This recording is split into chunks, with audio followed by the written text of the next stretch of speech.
The entire globe, even as it trembles in passion with the birth of new nations and shrinks in the hand of a dispassionate science, is today the site of a momentous conflict.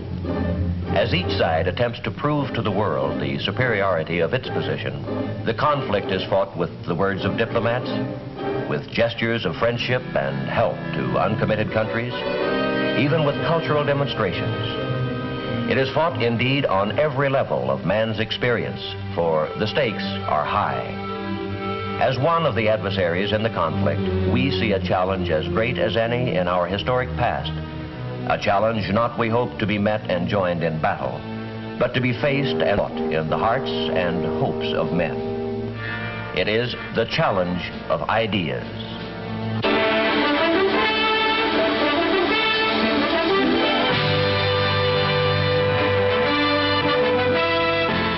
I am Edward R. Murrow. For a little while, I would like to review with you the great conflict of our times, one which demands and must get the attention and the involvement of each one of us. This conflict is the reason why most of you are in uniform, and some of you will be going overseas, servicemen, families of servicemen, and civilians working for the Department of Defense. Because of this conflict, many of you are already abroad. More than 1 million Americans in 91 foreign countries. First and foremost, of course, Americans are overseas to help preserve the peace. By maintaining an alert readiness to meet the threat of aggression, America's armed forces, in concert with those of its allies, are serving as a deterrent to war. Some of you may wonder how directly involved in the contest you are, or will be. Perhaps your active duty is behind you, or soon will be, and with it, you may believe your involvement in the contest ends. But the truth is that involvement in this conflict is far-ranging indeed. It touches not only members of the armed forces and their families, but everyone who supports the mission of the armed forces, every defense worker, every taxpayer who foots the bill. Who, in fact, is not involved? And the conflict itself, how can it be defined? Well, let's look at it this way. The communist bloc would like to see the entire world under communist domination. Over the years, as the strength and determination of the free world has gradually convinced communist leaders that aggressive war would be a reckless and costly gamble, they have begun to talk more and more about their ability to win from us in the arena of ideas. This, of course, is fine with us, for we are a people with a traditionally great faith in our ideas, the ideas that have moved mountains and created wealth and shaped us as free men. And we are confident that history can do no other than award us the victory in any contest in which ideas are the weapon. But I would like to say this: confidence by itself without effort does not win contests. Victory in this conflict depends on much, much more than confidence. It is a contest unlike any we have ever faced in our history as a nation. It is total competition with an antagonist who is putting into it everything within his capability. It is not a conflict between peoples, but between basic values and systems of government, between the principles of life each believes in. When we talk of these conflicting values, we are obliged to speak of that special quality which we call, for want of a better phrase, individual liberty. And when we talk of this liberty in America, we talk with many voices, for we are a diverse nation, and there are perhaps as many concepts of what America is as there are people among us. But although we look at America through different eyes, there are many insights into the essence of our moving and growing nation that we share.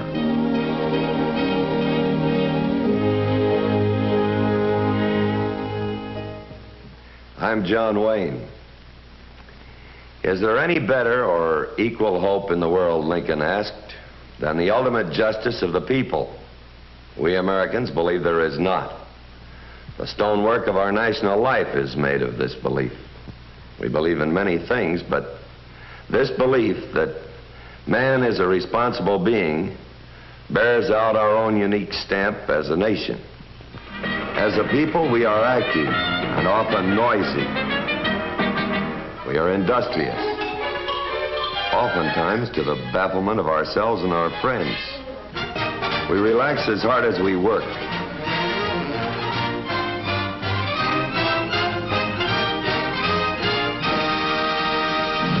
We are proud. We are sentimental. Beauty is of national concern to us. For some of us, its pursuit is a deadly serious pastime. The rest of us simply enjoy the results.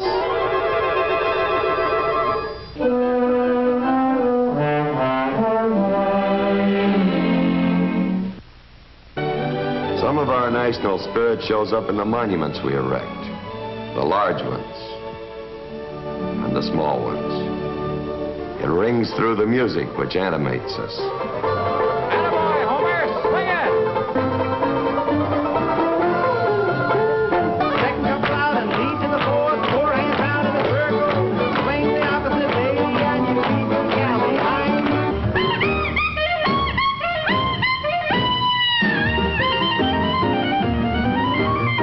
Jerry dodged that bullet and he stomped the deck. Stomped my balls till I wanted to scream. Should have killed him 'cause he's so darn mean. We're gonna rock around the clock tonight. Rock, rock, rock to broad daylight. We're gonna rock around the clock tonight. My eyes have seen the glory of the coming of the Lord. He is traveling out the village where the grapes of wrath was stored. He hath loosed the fateful lightnings of his terrible swift sword. His truth is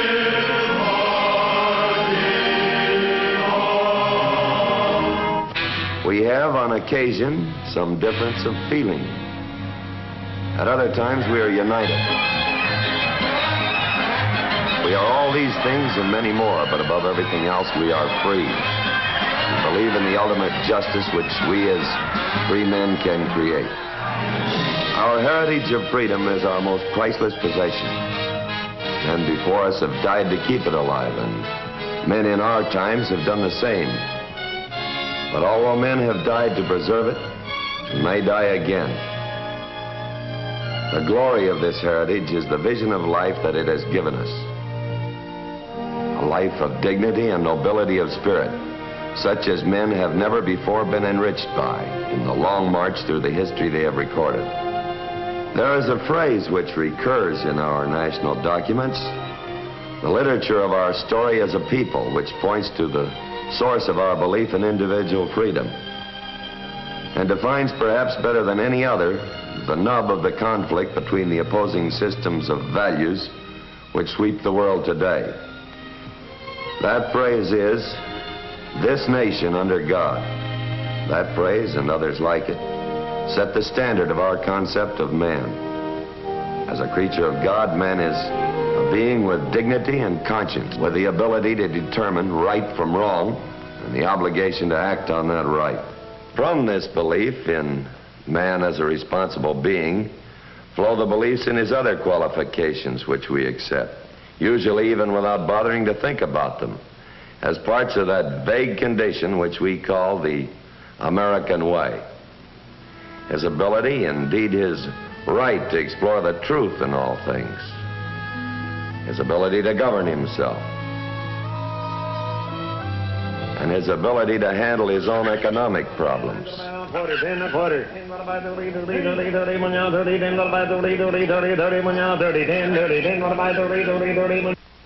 The opposing point of view in this conflict rests on a fundamentally different vision of man. As a creature not of God, but of the state. In this system, the value of individual man diminishes sharply, and the state is all important. The state will run his life for him, his political life, his business life, his social life. What we oppose fundamentally is the aggressive nature of the communist state. its unceasing effort to expand wherever it can, to grow bigger, to take over, to supplant. This deadly impulse toward aggression we oppose as a continual threat to peace. These are the contrasting points of view between the major antagonists in the conflict which has become known over the last decade as the Cold War. For an appraisal of this continuing and protracted conflict, we can go to a reporter who has watched the growing conflict with the perception of a trained military observer. I am Hanson Baldwin. I have here the policy statements of each of our services on the contest we're engaged in with the communists. What they boil down to is this. It is a contest for the minds and hearts of people around the world, all people. The areas in white on this map represent the part of the world composed of ourselves and those who share our beliefs. The communists seek constantly to win an advantage in the minds of the people here and to separate us. The black portion of the map is the communist-dominated part of the world controlled by the Soviet Union and the Chinese Communist regime. And of tremendous importance is that part of the world which is attached to neither camp, the uncommitted nations of the world, represented in gray on the map. For the most part, these nations are absorbed with their own problems. Either they are newly independent after years of domination by a foreign power, or they are still seeking independence. A strong tide of nationalism sweeps over this part of the world, and with it, a mistrust of anything they feel is associated with the old ways of colonialism. They are not committed to either side in the conflict. Our own policy toward them has been one strictly of watchful, non-intrusive friendship, giving help when help is asked for, but otherwise keeping hands off their internal affairs. The communists have been more direct. Their local party members have not hesitated to exploit to their own advantage the passions that smolder in these new states, and to identify themselves in the minds of the people there, whenever possible, with anti-colonialism, and us with its opposite. It is part of their worldwide technique. How do our military services adapt themselves to this conflict, in which perhaps no gun may be fired? By recognizing that the activities and performances of all their members in every foreign country in which they are stationed will either add to or detract from the goodwill our nation needs in this contest for the respect of the peoples of the world. The President of the United States has called developments of good relationships between United States citizens abroad and members of their host countries basic to the full attainment of our foreign policy objectives. And the services have responded by promoting such good relationships as part of their overall policy.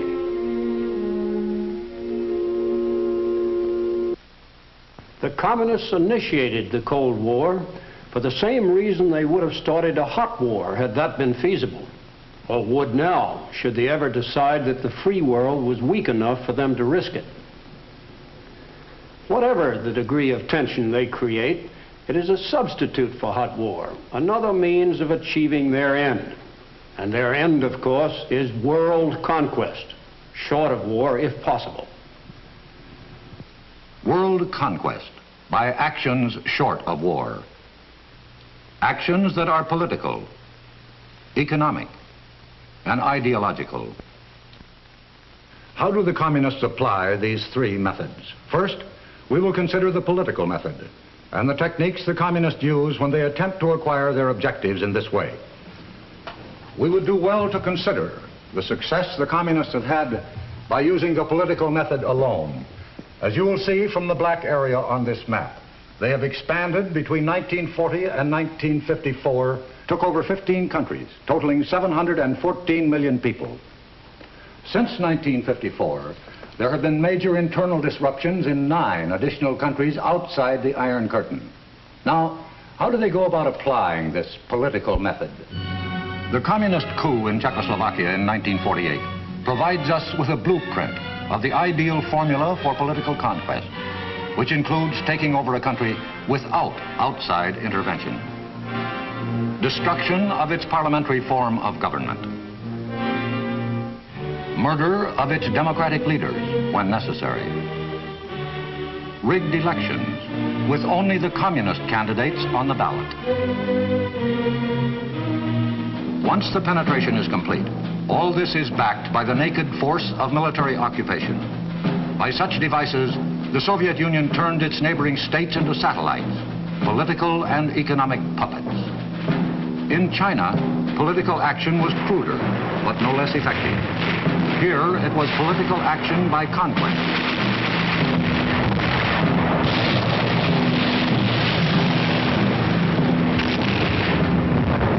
And so overwhelming has this political conquest been that the communists have been able to propel Red China to a position of major influence in the Eastern world.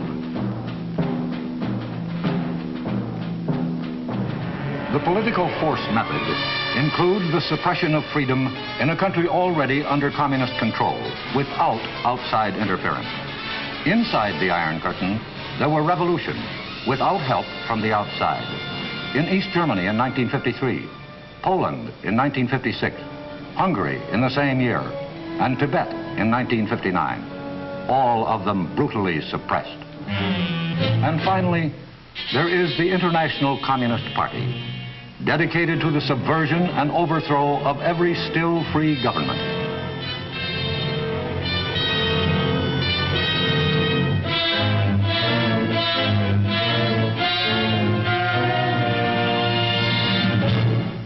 Where the political method may not prevail, there is always the economic method.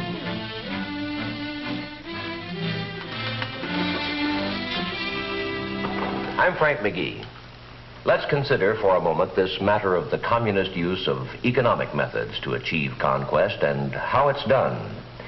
The present masters of the Soviet Union have said to us, peaceful coexistence until we bury you.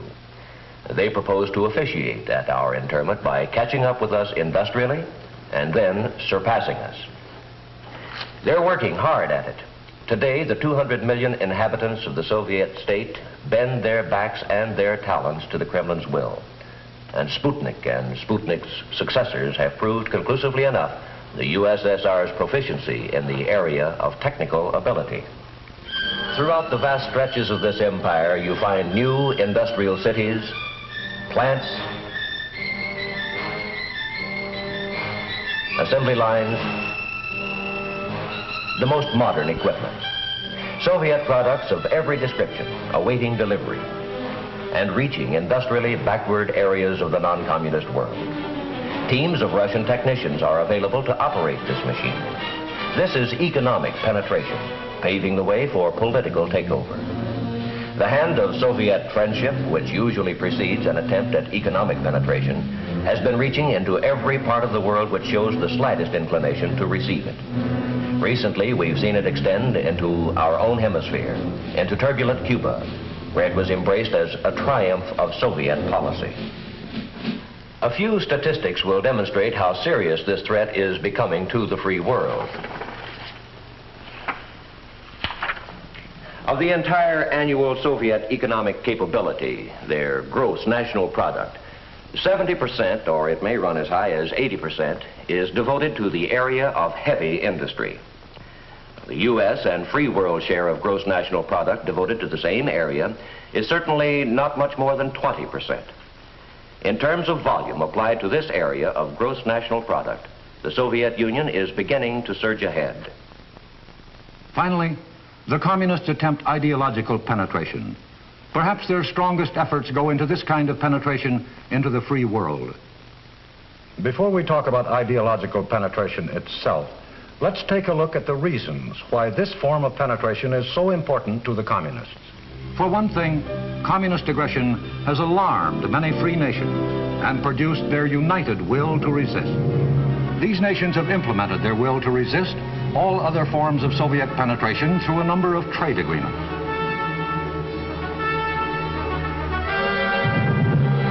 The United States and other industrially strong nations of the free world are actively promoting better living conditions all over the world. This has the effect not only of helping these countries to improve their industrial and economic position, but also of providing a defense against communist intrigue, which flourishes in depressed economic areas.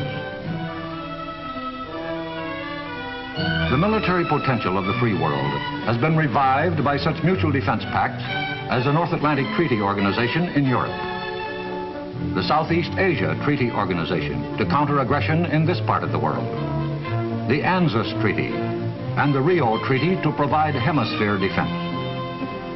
All over the world, our allies are now setting up their own defense bases with the technical know-how to operate them. This kind of military help by us is not by any means a one-sided operation. The nations involved contribute as heavily as they can. No less valuable are the morale and friendly relations being generated between servicemen of all the participating countries in joint training programs, demonstrating their respective skills to each other. They crossed the language barrier to comradeship. This banding together by nations with a common purpose has produced strength not only in the military and economic fields, but in the moral, spiritual values as well. At a meeting of the NATO Atlantic Congress in 1959, a statement was adopted which called attention to the moral unity binding the member nations. This document recognizes respect for human dignity as the inalienable basis of civilization. Among the fundamental rights of man specifically named are respect for the sanctity of human life, the right to freedom of speech, of conscience and religion, of opinion and belief, the right of every man to work and to receive his just reward, the right of the family to stability, and the right of parents over their children and their education. In all these ways, economically, militarily, morally, the world outside the communist orbit slowly draws itself together. The practical communists appraise this consolidation of free world defenses. It confronts them with a serious deterrence to their world ambitions. Hence, they must destroy Allied unity, or at least weaken it. How? Well, here we return to the subject of ideological penetration. For if all other forms of penetration don't work, if the united strength of the non-communist world makes political penetration unfeasible and economic penetration unsuccessful, if cultural penetration does not do the job, the communists can always hope to succeed by resorting to ideological warfare against their strongest opponent, meaning us. Americans go home. Wall Street warmongers, down with American imperialism. Peace, yes, peace, their propaganda screams. On communist terms, naturally. Inside the free world, communists and their sympathizers seek to foment suspicion and distrust of our motives, even attempt to influence our allies to eliminate our overseas bases, which are protecting them as well as us. Their mediums of mass communication are tireless in vilifying us as a nation and as individuals, such as depicting you as a brute and a ravager. Is there a chance that the communists will succeed? Is there a possibility that our allies will accept this malicious perversion of us and everything we stand for? In large part, that is going to depend on how thoroughly we understand this conflict and how dedicated we are to victory. Understanding is a continuing process, and it embraces many different aspects of our day-to-day living. It is, at root, a function which involves the flow of information. I am Lowell Thomas. We live amid the greatest abundance of information any people has ever had. But survey after survey reveals an astonishingly low informational level among us. To be sure, the right to remain uninformed is one of the privileges of a democracy, but in a contest such as the one we are engaged in, it is one of the surest ways of losing our freedom. Being informed does not mean only keeping up to date on current events, important though that is. It means also being aware of developments within our own nation and the forces that move through it. its weaknesses as well as its strengths, we all too often dishonor our freedom and demean it. But that's not the full story. If it were, our system would have collapsed long before this. The full story is in the progress we consistently make through law and through education, the way free men must. The communists would like to have you, as well as people in every country in the world, believe otherwise. And once they have succeeded in letting the idea take root that our deficiencies are our chief characteristics, once they have managed to erode our faith in ourselves at least a little, that much of the battle is lost. A snake of a whisper is abroad that Americans have lost touch with their past. Is it true? It can't be, if we are to survive and win. If we understand the conflict, then we understand the need to keep America strong in her greatest challenge by keeping alive the standards and the traditions which have been her glory. What are the bulwarks of our past upon which our society has been built? There are many, and we have discussed some of them. Our spiritual heritage, our belief in individual liberty. But there is yet another, as important as any of these.